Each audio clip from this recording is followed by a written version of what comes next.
So building on our international relations theories, let's talk about social constructivism. This is one of the newest international relations theories to emerge when it comes to understanding the global community. Social constructivists suggest that the global community is just that. It's a community full of social relations. So they take exception with realist emphasis on great power relations, military capability, and neoliberal emphasis on interest and how we're going to rationally achieve common goals. Instead, they're going to look at social relations within the global community. This is critical because it is a social relationship, even though it states it's people within the global community that are interacting with one another. So one of the critical components of social constructivism is social identity. This approach borrows heavily from social psychology to suggest that social identity within a social community, like the global community, helps understand why we behave the way we do. Social identity theory helps us understand how we see each other, and therefore how we feel about each other, and therefore how we'll interact with one another. So where a realist and a liberal, for example, might consider state interests within the global community as something that comes from outside the state, all right? They're paying attention to what's going on out in the global community and reacting to those issues. A social constructivist suggests that state interest is from the inside out. That first, we interact with others. We interact with them and develop a sense of belonging, a sense of trust or distrust perhaps. And that has an impact then on our interests and the kinds of policies that we develop. So these are critical parts of social constructivism: interaction, identity, and interest.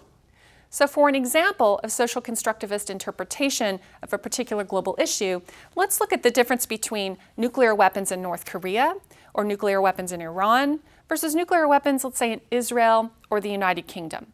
Now for the United States, they're much more concerned about nuclear weapons in North Korea and Iran than they are about nuclear weapons in Israel or the United Kingdom.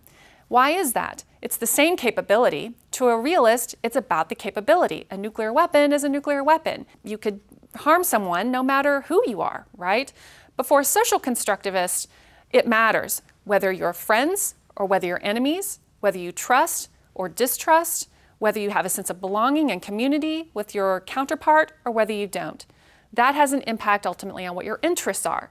So the United States has an interest in preventing nuclear weapons from emerging in North Korea and Iran, for example, and isn't as concerned about nuclear weapons in Israel and the United Kingdom.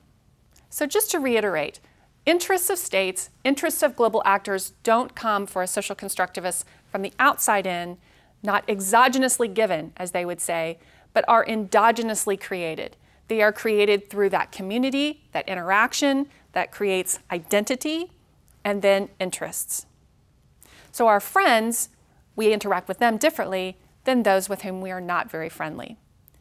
So like with the other approaches, put on those social constructivist lenses and have a look at the global community.